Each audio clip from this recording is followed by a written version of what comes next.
សួស្តីប្រិយមិត្តអ្នកតាមដានស្នេហាវិស័យសង្កេតទាំងអស់គ្នាថ្ងៃនេះមកជួបជាមួយនឹងរឿងណាតែមុននឹងទៅតាមដានសាច់រឿងថ្មីសូមអ្នកទាំងអស់គ្នាជួយចុច Subscribe ផងណាតោះទៅតាមដានសាច់រឿងទាំងអស់គ្នាដែលរឿងបានចាប់ផ្ដើមឡើងនៅពេលដែលអាយូមីដើរទៅផ្ទះវិញក៏ប្រទះឲ្យតែមានអ្នកចូលទៅទីហ្នឹងគឺដើរតែបាត់ខ្លួនរហូតតែគ្រាន់តែអាយូមីនិយាយចប់ភ្លាមហាក់ដូចជាគ្មាននរណាជឿនាងសោះសូម្បីតែមីស៊ូហ៊ីកូក៏អត់ជឿនាងដែរបន្ទាប់មកពួកគេបានឆ្លោះប្រកែកគ្នាពេញទៅនឹងហើយដល់ចង់ស្វែងរកចម្លើយថាមានឬមិនមានខ្មោចនោះពួកគេទាំងអស់គ្នាក៏ចាប់ផ្ដើមទៅផ្ទះនោះដើម្បីស៊ើបអង្កេតហើយពួកគេក៏បានមកដល់ផ្ទះខ្មោចមួយនេះដែលមើលសភាពផ្ទះទៅគឺពិតជាគួរឲ្យខ្លាចមែនកេនតាក៏បានស្វែងរកផ្លូវមួយដែលអាចចូលក្នុងផ្ទះនោះបានហើយគ្រាន់តែចូលទៅដល់ក្នុងផ្ទះនោះភ្លាមខូណានក៏បានសង្ស័យអំពីទ្វាររបស់នោះផងដែរបន្ទាប់ពួកគេក៏បានឈ្មោះដំណើរបន្តស៊ើបអង្កេតនៅជុំវិញផ្ទះនោះបន្តទៀតក៏បានចូលទៅក្នុងបន្ទប់មួយដែលបន្ទប់នោះគឺគ្មានអ្វីនោះទេក្រៅពីបង្អួចបើកចោលភ្លាមស្របពេលនឹងរត់ទៅជួយកេនតាវិញនោះខូណានក៏បានគិតឡើងវិញថាចានេះគឺគ្មានមនុស្សនៅទេហេតុអ្វីបានជាទឹកក្បាលរ៉ូម៉ាណេដំណើរការធម្មតាចុងក្រោយខណៈកំពុងតែការពារអាយូមីដែលនៅសល់តែម្នាក់ឯង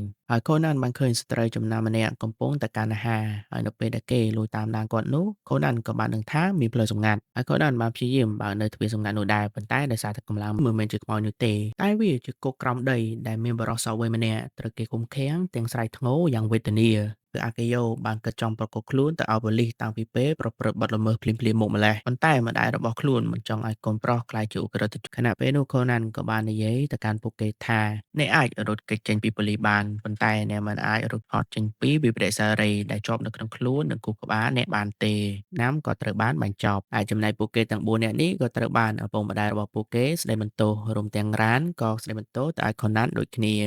នឹងហើយអ្នកទាំងអស់គ្នាសម្រាប់វគ្គនេះគឺមានតែប៉ុណ្្នឹងទេហើយសម្រាប់វគ្គក្រោយខ្ញុំហ៊ានធានាថានឹងល្អមើលនិងអាចកំបាំងជាងនេះទៅទៀតហើយសង្ឃឹមថាអ្នកទាំងអស់គ្នាចូលចិត្តបើចូលចិត្តសូមអ្នកទាំងអស់គ្នាជួយចុច Subscribe ផងណាហើយខ្ញុំនឹងជួបអ្នកទាំងអស់គ្នានៅភាគក្រោយទៀតបាយបាយ